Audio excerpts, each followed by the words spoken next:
मुख्यमंत्री कार्यालय कमिशन को फाइल हजूची ताहा पुणी अति गुरुत्वपूर्ण प्रसंग में जो लक्ष्मणानंद सरस्वती हत्या मामला और हत्या परवर्ती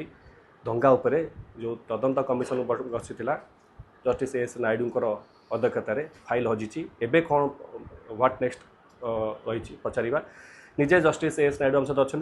सर न्यूज 18 को अनेक स्वागत आपको सर राज्यवासी गोटे बहुत बड़ एवं कनसर्न चिंता रिपोर्ट हजिला ठीक अच्छे तो केमी हजिला तदंत पर जना पड़ो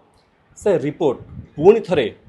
आउ प्रस्तुत हो पार कि आउ थे एकाठी करहब कि आउ थे रिपोर्ट से जो 1500 पृष्ठार रिपोर्ट आउ थे एका रिपोर्ट फर्माटिजम करवाटा इम्पॉसिबल एटा संभवपर नुह कारण गोटे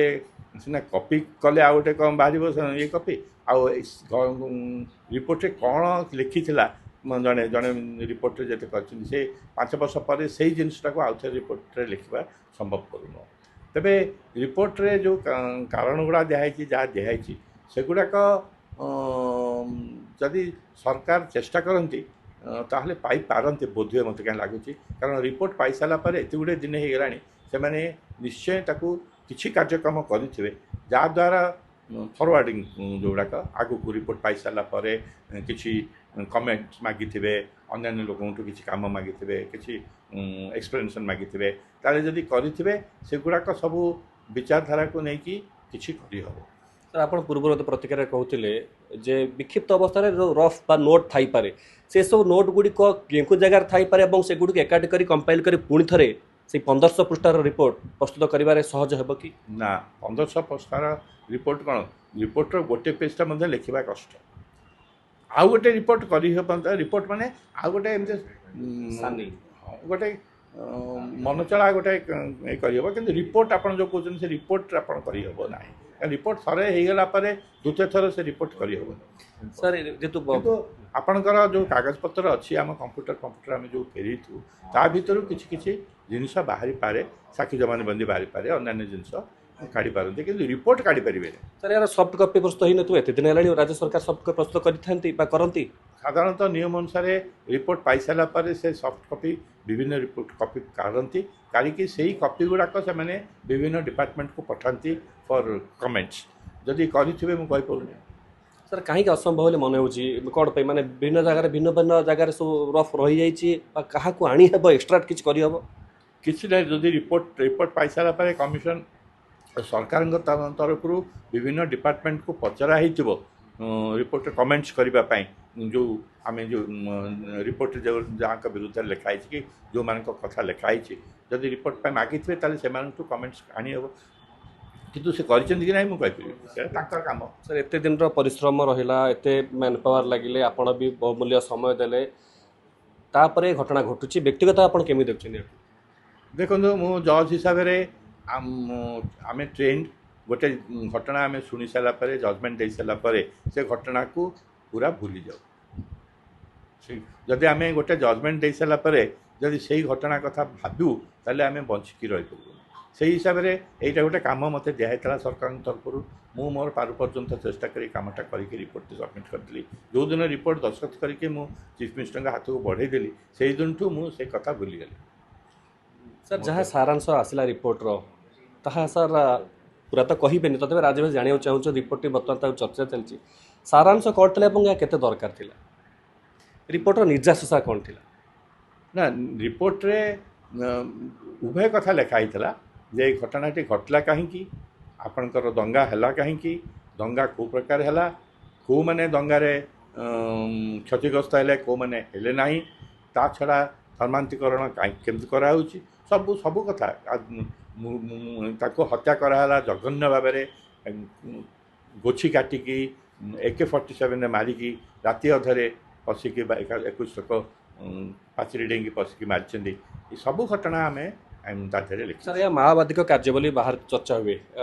आपन केमी दृष्टि माओवादी कार्यक्रम कार्य बोली तो चर्चा हुए आउ साक्षी किसी बाहरी थिला माओवादी कर आम कमिशन रे रिपोर्ट पाइछु कमिशन रे आम जो जो सब्यसाची जी जाकि जर्नालीस्ट अपन भुवनेश्वर जड़े जाकि एग्जामिन करते पचारे रिपोर्टा भी କରିଥିଲେ ସେ ଯାହା କହିଥିଲେ ସେଇଟା ବି ରେକର୍ଡ଼ ହେଇକି ଅଛି। ତେଣୁ ଏ ସବୁ ଦୃଷ୍ଟିରୁ ମାଓବାଦୀଙ୍କର କିଛି କିଛି ଏଥିରେ ଇନଭଲ୍ଭମେଣ୍ଟ ଅଛି ବୋଲି ପରୋକ୍ଷ ହେଉ ପ୍ରତ୍ୟକ୍ଷ ହେଉ କିଛିଟା ସୂଚନା ମିଳୁଥିଲା। ସାର୍ ସାଧାରଣ ଗୋଟେ ଜାଣିବାକୁ ଚାହୁଁଛି ଯେତେବେଳେ କୌଣସି ଘଟଣା ଘଟିଲା ସରକାର କମିଶନ ଇନକ୍ୱାରି ଫର୍ମ କଲେ ତାପରେ ଆପଣଙ୍କୁ ତଦନ୍ତ ଦାୟିତ୍ୱ ଦିଆଗଲା ବା କୌଣସି ବିଚାରପତି ତଦନ୍ତ ଦିଆଯାଏ ତାପରେ ସାର୍ ତଦନ୍ତ ସରିଲା ପରେ ପ୍ରୋସିଜର କ'ଣ ସାର୍ ଆଗକୁ ରହିଛି ତଦନ୍ତ ରିପୋର୍ଟଟି ଆପଣଙ୍କର ବା କମିଶନଙ୍କର କେଉଁଠି ରହିବା କଥା କେଉଁଠି ରୁହେ? ରିପୋର୍ଟ ଥରେ ଆମେ ସବମିଟ୍ କରିସାରିଲା ପରେ ସେଇଟା ତର୍ଜମା କରାଯାଏ ସରକାର ଲେବୁଲରେ ସେକ୍ରେଟାରିଏଟ୍ ଲେବୁଲରେ। ତାପରେ ତାକୁ ଯେଉଁ ଲୋକମାନଙ୍କ ବିରୁଦ୍ଧରେ କିଛି କମେଣ୍ଟ ହେଇଥାଏ କିମ୍ବା ଯେଉଁମାନଙ୍କଠୁ କିଛି ଜାଣିବା ଦରକାର ଥାଏ ସେମାନଙ୍କ ପାଖକୁ ରିପୋର୍ଟର ସେଇ ଅଂଶଟି ପଠାଯାଏ ଯେ ତୁମର ଏଥିରେ କ'ଣ କହିବାର ଅଛି କୁହ। ସେମାନଙ୍କଠୁ ସବୁ କଲେକ୍ସନ୍ ହିସାବରେ ଯେମିତି ଆପଣଙ୍କର ଅଡ଼ିଟ୍ ରିପୋର୍ଟ ହେଉଛି ଗୋଟେ ଅଡ଼ିଟ୍ ଯାଇକି ଦେଖି ସାରିଲା ପରେ ଖର୍ଚ୍ଚ ତାଲିକା ଯେମିତି ରିପୋର୍ଟ ଯାଏ ଆପଣଙ୍କ ସେମିତି ଗୋଟେ ସମସ୍ତଙ୍କ ପାଖକୁ ଯାଏ। ସେଇଗୁଡ଼ାକ ପାଇସାରିଲା ପରେ ସେଇଟା କ୍ୟାବିନେଟ୍ରେ ପଡ଼େ, କ୍ୟାବିନେଟ୍ରେ ଆପ୍ରୁଭ୍ଡ ହୁଏ, କ୍ୟାବିନେଟ୍ରେ କିମ୍ବା ରିଜେକ୍ଟେଡ୍ ହୁଏ ଯାହା କିଛି ହଉ କ୍ୟାବିନେଟ୍ରେ ଆକ୍ସେପ୍ଟ ହେଇସାରିଲା ପରେ ସେଇଟା ପାର୍ଲାମେଣ୍ଟ ଆସେମ୍ବଲିକୁ ଯିବ। ଆସେମ୍ବଲିରେ ହେଇସାରିଲା ପରେ ସାର୍ବଜନୀନ ରାଜ୍ୟ ସରକାରଙ୍କ ବାଧ୍ୟ ସାର୍ ଆସେମ୍ବଲିରେ ପେଶ କରିବା ପାଇଁ ନା ସେମିତି ନାହିଁ କିଛି? ସରକାର ନିଶ୍ଚିତ ଭାବରେ ବାଧ୍ୟ। ସାର୍ ଏତେ ବର୍ଷ ପରେ ହେଲା ରିପୋର୍ଟ ଗ୍ରହଣ କରନ୍ତୁ କିମ୍ବା ଗ୍ରହଣ ନ କରନ୍ତୁ କିନ୍ତୁ ସରକାର ଯେହେତୁ ରିପୋର୍ଟ କମିଶନ ହେଇଛି କମିଶନରେ ଏତେ ଏତେ ଟଙ୍କା ଖର୍ଚ୍ଚ ହେଇଛି ଏତେ ଲୋକ ଲାଗିଛନ୍ତି ଏତେ ସମୟ ନଷ୍ଟ କରିଛନ୍ତି ଆଉ ତାକୁ ତ କାର୍ଯ୍ୟକାରୀ ହେବ ତାର ତ ଆପଣ ଫଳଟାକୁ ବାହାର କରିବେ। ଫଳ ପ୍ଲସ୍ ହେଇପାରେ ମାଇନସ୍ ହେଇପାରେ, ଫଳ ସରକାରଙ୍କ ସପକ୍ଷରେ ହେଇପାରେ ବିପକ୍ଷରେ ହେଇପାରେ କିନ୍ତୁ ଫଳଟା ତ ସାଧାରଣ ପାଖକୁ ଯିବ। ସାର୍ ଆପଣ ମୋ ଯେତେ ମାନୁଛି ତିନିଟା କମିଶନର ହେଡ୍ କରିଥିଲେ ତା ଦେହରୁ ବାଲେଶ୍ୱର କମିଶନ ଥିଲା ମଦମୃତ୍ୟୁ ଥିଲା ଏବଂ ଏଇଟା ଥିଲା ଦୁଇଟି କମିଶନ ରିପୋର୍ଟ ସାର୍ବଜନୀନ ହେଇସାରିଛି। ହଁ ମୋର ଦୁଇଟା ନୁହଁ ଆହୁରି କମିଶନ ଅଛି ଯେଉଁଗୁଡ଼ାକରେ ମୁଁ କରିଥିଲି। ବାଲିକୁଦା କମିଶନ ଗୋଟେ କରିଥିଲି ତାପରେ ଆଗରୁ ଓକିଲ ଥିଲାବେଳେ ବି ଅନ୍ୟ ଗୁଡ଼ାକ କିନ୍ତୁ ଏଇ ରିପୋର୍ଟଟି ଆସିପାରିଲା ନାହିଁ। ଅନ୍ୟ ଏଇ ରିପୋର୍ଟଟି ହିଁ ମୋର ଅଟକିଲା ତା ନହେଲେ ବାକି ସବୁ ରିପୋର୍ଟ ଗୁଡ଼ା ମୋର ଆକ୍ସେପ୍ଟେଡ୍ ହେଇକି କାମ ହେଇଛି। ସାର୍ କେବଳ ଆପଣ ଏ ରିପୋର୍ଟ ନୁହଁ ଅନେକ କମିଶନ ରିପୋର୍ଟ ମଧ୍ୟ ଅଟକି ଯେମିତିକି ଜଷ୍ଟିସ୍ ରଘୁବୀର ଦାସ କମିଶନଙ୍କ ରିପୋର୍ଟ ଚାବି ହଜିବା ପ୍ରସଙ୍ଗରେ ତାହା ମଧ୍ୟ ଅଟକିଛି ହାଇକୋର୍ଟ କହିଲା ପରେ ମଧ୍ୟ ସାମ୍ନାକୁ ଆସିପାରୁନି। ନିୟମ ସାର୍ କ'ଣ କହୁଛି ଆଇନ କ'ଣ କହୁଛି ଆଣିବା କଥା ରାଜ୍ୟ ସରକାର ବିଳମ୍ବ ହେଲେ ସେଥିପାଇଁ କିଛି କହିଲି ସେ କଥା ସାଧାରଣତଃ ରିପୋର୍ଟଟା ନିହାତି ଭାବରେ ପବ୍ଲିଶ କରିବା ତାର ଦାୟିତ୍ୱ ହେଉଛି ସରକାରଙ୍କର କାରଣ public money has been spent for it so it has to be accounted for. ଆଉ ଯଦି ନ କରୁଛନ୍ତି ସେଟା ପାଇଁ ସମ୍ବିଧାନରେ କିମ୍ବା ଅନ୍ୟ କେଉଁଠି କିଛି ନାହିଁ ଯାହା କରାଯିବ କଥା କରାଯାଏ। ଶେଷ ପ୍ରଶ୍ନ ସାର୍ ଆପଣ ଯେଉଁ ଦାୟିତ୍ୱ ଦିଆଯାଏ ସାନି ରିପୋର୍ଟ ପ୍ରସ୍ତୁତ ପାଇଁ ସମ୍ଭବ କି ସାର୍? ସାନି ରିପୋର୍ଟ କରିହେବ ନାହିଁ ଇଟ୍ସ ଇମ୍ପସିବଲ୍ କିନ୍ତୁ ରିକ୍ୟାପିଚୁଲେଟ୍ କରିହେବ। ମୁଁ ଜାଣିକି ଇଂରାଜୀ ୱାର୍ଡ଼ଟା ୟୁଜ୍ କଲି ରିକ୍ୟାପିଚୁଲେଟ୍ କରିହେବ ମାନେ ମନେ ପକେଇକି କିଛି କିଛି ଏଠୁ ଟିକେ ଆଜ୍ ଇଟ୍ ଇଜ୍ ରିଏଲ୍ ରିପୋର୍ଟ ହେବ ନାହିଁ ଖିଚିଡ଼ି ହେବ ରିଏଲ୍ ରିପୋର୍ଟ ମୋଟେ ଇମ୍ପସିବଲ୍। ଧନ୍ୟବାଦ। ଶୁଣିଥିଲେ ଜଷ୍ଟିସ୍ ଏସ୍ ନାଇଡୁଙ୍କର ଲମ୍ବା ପ୍ରତିକ୍ରିୟା ସ୍ପଷ୍ଟ ଭାବେ କହିଛନ୍ତି ରିପୋର୍ଟ ହଜିଛି କିନ୍ତୁ ସେ ରିପୋର୍ଟକୁ ପୁଣି ଥରେ ଆଉ ପ୍ରସ୍ତୁତ କରିବା ଅସମ୍ଭବ। ଏବେ ଅପେକ୍ଷା ରହିଛି କେବେ ତଦନ୍ତ କମିଶନଙ୍କ ରିପୋର୍ଟ ପୁଲିସକୁ ମିଳୁଛି ଏବଂ ତାହା କେବେ ସାର୍ବଜନୀନ ହେଉଛି ନା ଏହା କେବଳ ଏମିତି ଗୋଟେ ପ୍ରହେଳିକା ହୋଇ ରହିଯିବ ଇତିହାସର ପୃଷ୍ଠାରେ ଲିପିବଦ୍ଧ ହୋଇ ରହିଯିବ। କଟକରୁ ନଭେଶ ମହାନ୍ତି ନ୍ୟୁଜ୍ 18 ଓଡ଼ିଆ।